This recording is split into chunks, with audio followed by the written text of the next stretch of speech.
আসসালামু আলাইকুম, hello everyone. এই তো আমরা যাচ্ছি রাজশাহীতে। আর আমাদের হঠাৎ করে গতকালকে ফোন দিয়ে বলতেছে যে আমাদের বিশার ফিঙ্গারপ্রিন্টের জন্য যেতে হবে রাজশাহী। তো আমরা 6টার দিকে ভোর রওনা দিয়েছিলাম নাটোর থেকে। আর যাওয়ার সময় আমরা পরোটা, ডাল, ডিম নিয়ে নিয়েছিলাম আমাদের হোটেল থেকে, নাটোর থেকে। যেহেতু 9টার মধ্যে ওখানে উপস্থিত থাকতে হবে, সেজন্য কোনো রিস্ক নিইনি। আমরা পার্সেল নিয়েছিলাম নাস্তা। আমরা এই তো অলরেডি কিন্তু আমরা রাজশাহী গিয়ে খাচ্ছি, আর হোটেল থেকে 2টা এক্সট্রা প্লেটও নিয়ে নিয়েছিলাম। আর রাজশাহী বসে বসেই খাচ্ছি। খাওয়ার পর আমরা চা খেয়ে নেব। আর এখন কিন্তু 10টা অলরেডি বেজে গিয়েছে। তাই তো খাওয়ার পর একটু চা খেয়ে নিয়েছি, নিয়ে আমরা এখন চলে যাব অফিসে। অফিসের কাজ শেষ করে কিন্তু আমরা চলে এসেছি, প্রায় 3:30 বাজে অলরেডি এখন।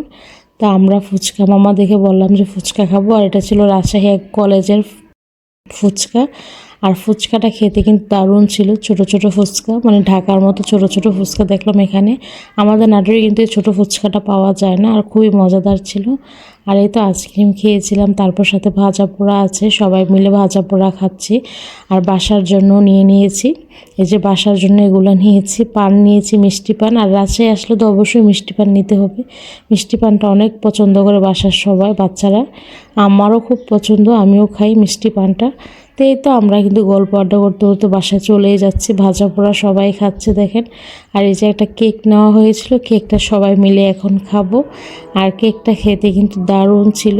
আমি কেকটার নাম জানি না, যাই হোক কেকটা খেতে বেশ মজাদার ছিল। আজকে সারাদিন এগুলাই হয়েছে। এই তো আমরা বাসার উদ্দেশ্যে রওনা দিয়ে দিয়েছি অলরেডি। আর এখানে কিন্তু অলরেডি বেজে গিয়েছে 4টা। আল্লাহ হাফেজ।